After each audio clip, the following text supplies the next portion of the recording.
Hello, you guys. Welcome back to my channel. Let me fix this little camera. There we go.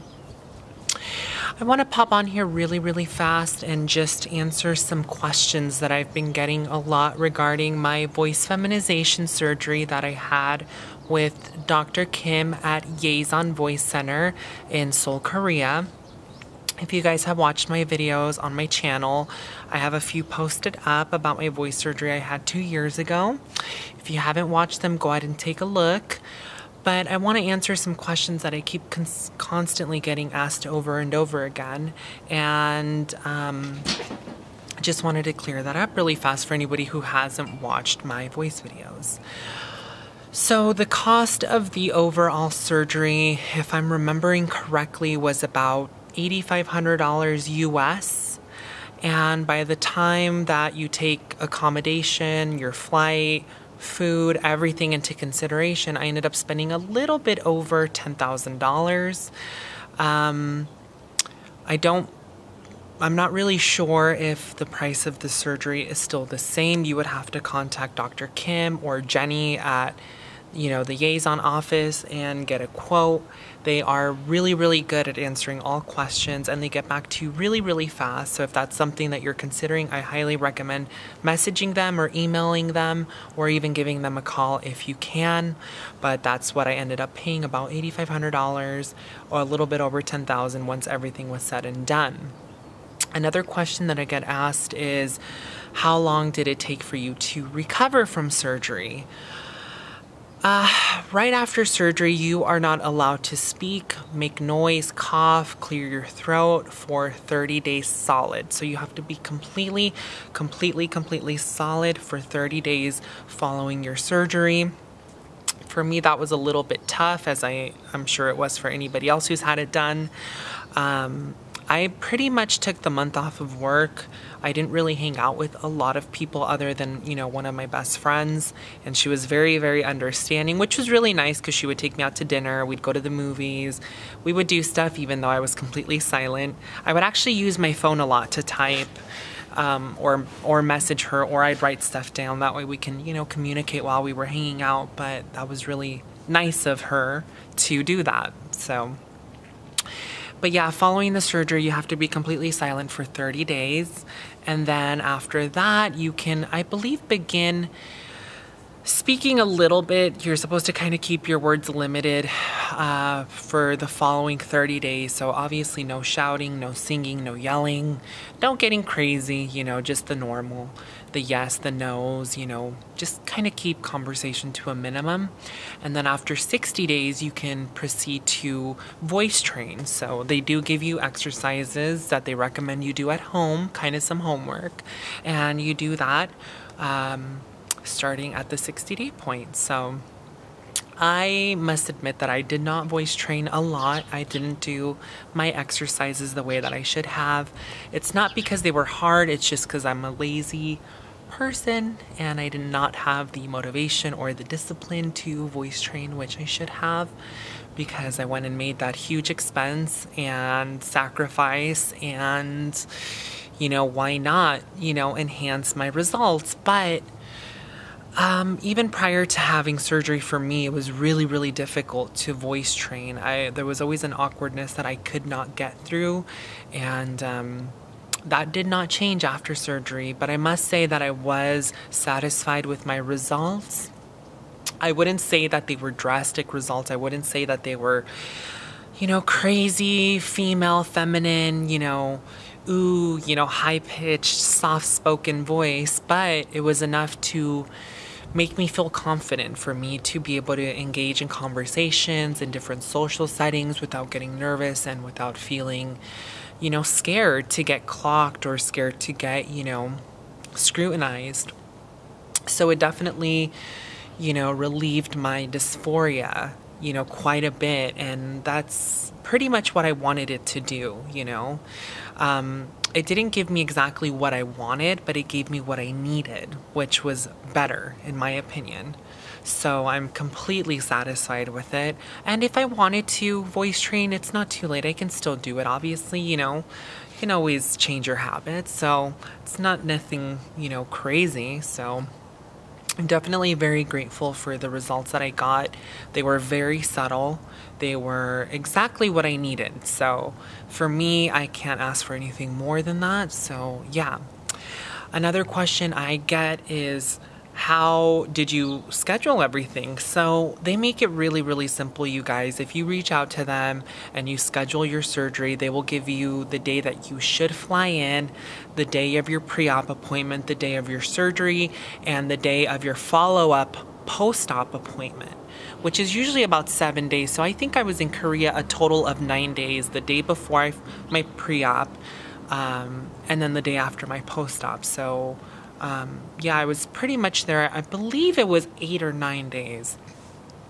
But they make it really simple. They schedule your surgery. They give you recommendations for hotels to stay at that are in walking distance. So, I mean, Jenny there is just amazing. I loved her. She was so kind. The nurses there were so kind to me. Dr. Kim was just so warm and you know, welcoming, and he was just such a nice man. I love him. Everything was just great. Let me see what else. A lot of people ask me about like my vocal range and tone and whether I can sing. I wasn't a singer before my surgery, and I'm not a singer now. I sing in the shower, and that's about as good as it gets. Sometimes I do some karaoke with my nephews, but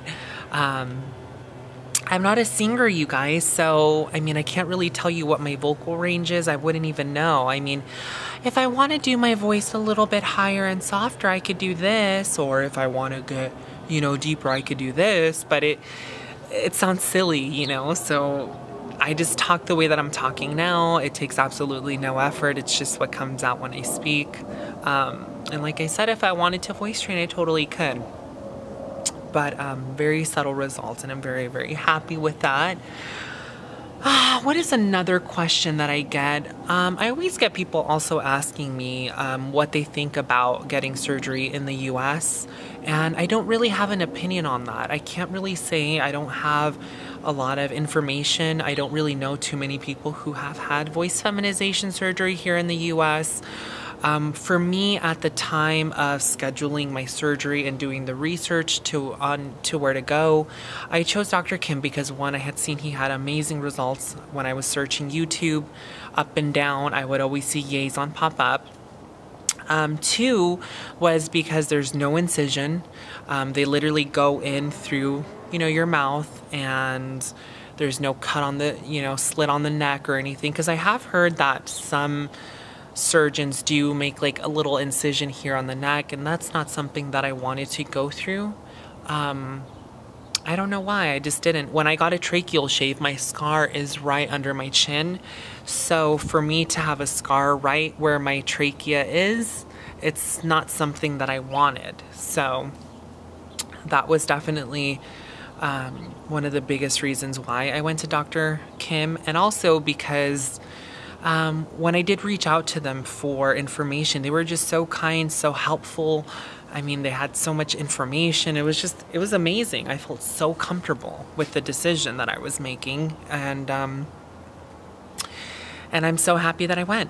So let me see, the price, the post-op care, you know, when to fly in, vocal range.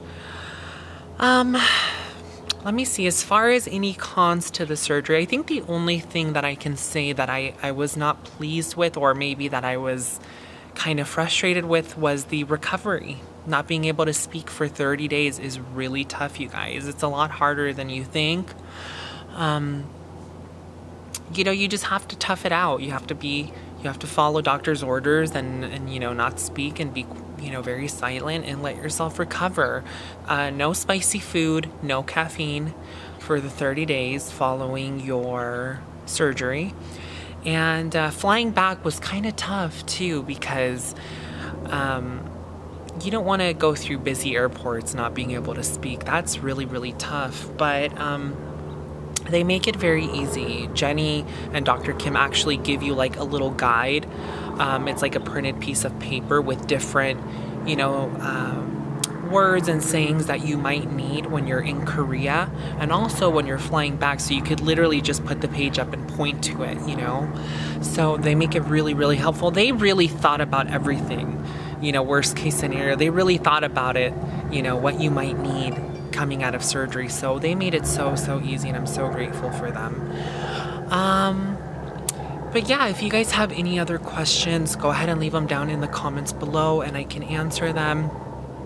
I am so pleased with my surgery. I just have nothing bad to say. I definitely recommend doing your research and, you know, looking at different testimonials. There's been some people who have had voice feminization surgery and did not have the results that they desired, and there's some people who were very satisfied, and there are some people who have achieved a female voice with just vocal training. So I went the surgery route because I felt like that's what was best for me. And I know myself better than anybody else. So that is what I chose, and I'm very happy that I did. But definitely do your research, guys. Don't just, you know, follow my suggestions or, you know, that of somebody else's. Just do your research, follow your heart, do whatever you feel is best for you. It's definitely an investment, and it's definitely a big expense, so think about it before you do it. And you know, I think voice is such a big part of our expression as women, and I think that if you are not comfortable speaking, that can, man, it's manifest itself in so many bad ways. You know, I definitely was very insecure and very reserved prior to having my surgery, and it was really kind of putting a cloud on the potential of what I could be as a person. And I know that sounds really crazy, but when something so essential like speaking puts a damper on so many things, I mean, it really limits you. So I definitely feel very confident going into work situations, social situations, you know, anything. I just feel so much more comfortable and safe. You know, I feel safe not getting clocked, you know, so often because of my voice. You know, it definitely helped that, and that's a safety issue. So yeah, if you guys have any more questions, leave them in the comments down below and I will answer them. And make sure you like and subscribe, you guys, and I will see you all soon. Bye-bye.